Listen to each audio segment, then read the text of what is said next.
해병대 사령관님. 네, 해병대 사령관입니다. 개인적으로 뭐 아픈 일들도 있으셨고 위로드립니다.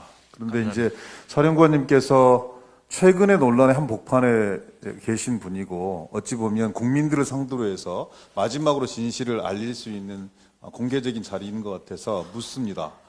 박정훈 당장의 이런 그 일련의 행위 그리고 자신의 모든 것을 다 걸어서 진실과 정의를 밝히려고 하는 이런 행위들에 대해서 정당하다고 생각하십니까? 아니면 개인의 일탈이라고 판단하십니까?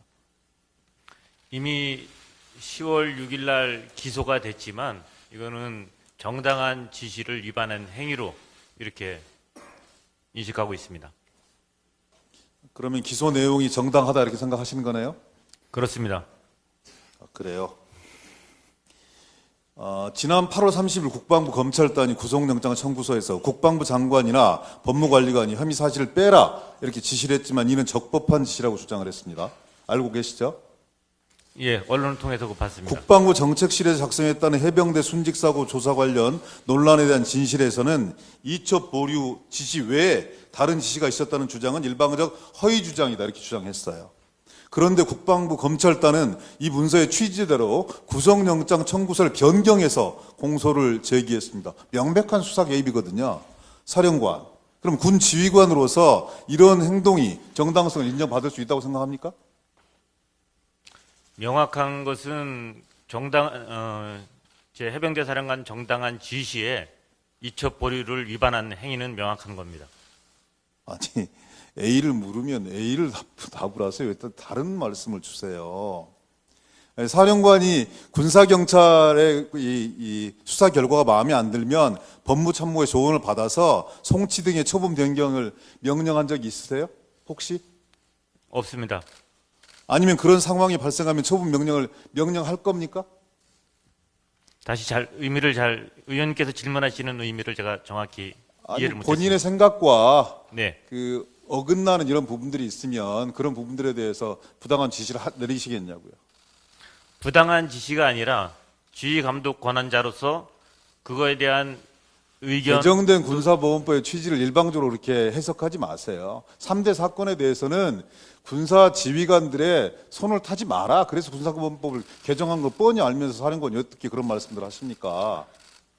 지휘 감독 권한과 관련돼서는 불법 그다음에 공정하지 않은 거에 대한 그거를 말씀하시는 거지 정당한 지시에 위반하는 거를 지휘 감독권을 배제하는 그런 그래서 부분은 사령관은 아니로 인식하고 있습니다. 박정훈 수사단장을 지켜주셨어야 돼요. 끊임없이 같이 토론해 오셨고 이 상황을 어떻게 대처하고 해병대 명예를 실추시키지 말 것인가에 대해서 계속 토론하고 다음 단계의 대응들을 어떻게 할 것인가에 대해서 계속 함께 고민해 오셨던 분이 해병대 사령관이시라고요.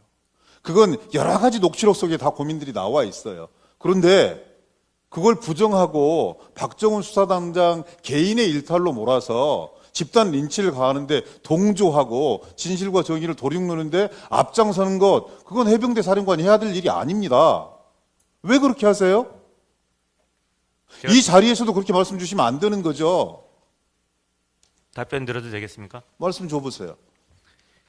부하를 지키고 싶은 마음은 의원님 말씀하신 대로 해병대 사령관 똑같습니다. 지금도 박대령은 제 부하이고요. 그렇지만 그 부하가 정당한 지시를 어기는 거에 대해서 그거를 인정하는 것은 그거는 결국은 부하를 보호하는 것은 아니라고 생각합니다. 마찬가지 지금 박대령의 그 행동도 사실은 그 설득 과정을 거치느냐고 이틀 동안 같이 모든 토의를 했었고 그런 독단적인 행동을 할 것이라고는 저희들 아무도 생각을 못했던 부분입니다.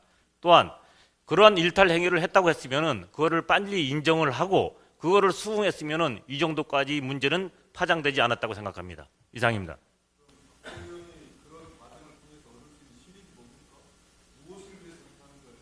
저도 가장 궁금한 부분이 그 부분입니다.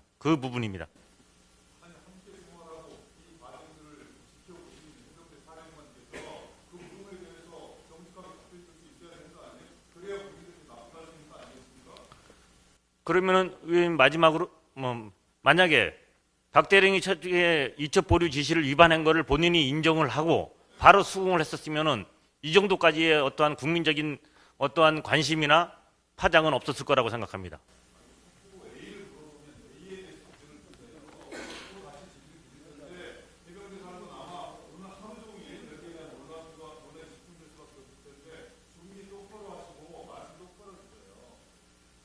예. 네. 추가 질의가 조심하겠습니다. 있으니까 질의해 주시기 바랍니다.